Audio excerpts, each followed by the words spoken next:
Monday காலையிலேருந்து வீடு ஷிஃப்டிங்க்காக cleaning ஒர்க்கும், மண்டே ஈவினிங்க்கு மேலே ஆஃபீஸ் ஒர்க்கும் ரொம்ப ஹெவியாக போச்சு இன்றைக்கி.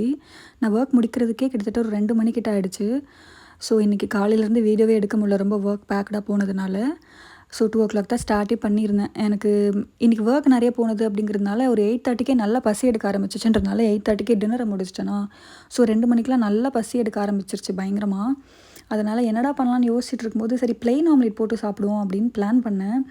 அதுக்கப்புறம் சரி அது கொஞ்சம் பத்தாமல் போயிடுச்சுன்னா என்ன பண்ணுறதுன்றதுனால வேறு என்ன பண்ணலான்னு யோசிச்சிட்டே இருக்கும்போது தான் இந்த சடன் ஐடியா வந்துச்சு. சரி பொட்டேட்டோ ஃப்ரை பண்ணி அதில் வந்து ஆம்லேட் ட்ரை பண்ணலாம் அப்படின்னு சொல்லி. ஸோ ஏன் ஒரு ஆளுக்கு தான் அப்படிங்கிறதுனால குட்டியாக ஒரே ஒரு உருளைக்கிழங்கு மட்டும் எடுத்து அதில் மசாலாலாம் போட்டு ஃப்ரை பண்ணி எடுத்துக்கிட்டேன் ஃபஸ்ட்டு.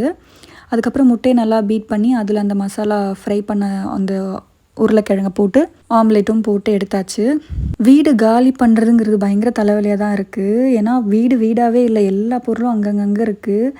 இது காலி பண்ணுறதுக்குள்ளே நமக்கு ஒரு தலைவலியே வந்துடும் போல இருக்குது பெருசாக. இன்னும் 4 நாளைக்கு வந்து இன்னும் இந்த க்ளீனிங் ஒர்க்ஸ் தான் போயிட்டே இருக்கும். திங்ஸ் கொஞ்சம் அதிகமாக இருக்குது இந்த வாட்டி, அதனால் ரொம்ப ஹெவியாக போயிட்டே இருக்குது ஒர்க்கு. ஏன்னா ஆஃபீஸ் ஒர்க்கும் பார்த்துக்கிட்டு இந்த ஒர்க்கையும் பார்த்துக்கிட்டு நடுவில் பண்ணுறதுனால இவ்வளோ நாளுக்கு முன்னாடியே ஸ்டார்ட் பண்ணியாச்சு. பிளான் பண்ணி தான் முன்னாடியே ஸ்டார்ட் பண்ணிட்டோம். ஏன்னா கண்டிப்பாக கண்டினியூஸாலாம் பண்ண முடியாது உட்காந்து, ஆஃபீஸ் ஒர்க்கும் இருக்குது.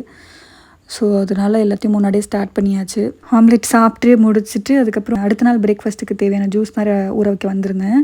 நம்ம உருப்படியாக பண்ணுற ஒரே விஷயம் இதுதான். ஸோ இதை வந்து எந்த ஒர்க்குக்காகவும் சாக்ரிஃபைஸ் பண்ணுறது இல்லைன்னு முடிவு பண்ணியிருக்கேன். ஸோ எவ்வளோ டயர்டாக இருந்தாலும் எவ்வளோ டைம் ஆனாலும் இதை மட்டும் விட்டுறக்கூடாதுங்கிறதுனால வந்து ஊற வச்சுட்டு தூங்குறதுக்கும் போயாச்சு. என்னோடய மண்டே இப்படி தான் கொஞ்சம் பேக்டாக போச்சு. உங்களோட மண்டேலாம் எப்படி போச்சுங்கிறத மறக்காமல் கமெண்ட்ஸில் சொல்லுங்கள். Stay tune.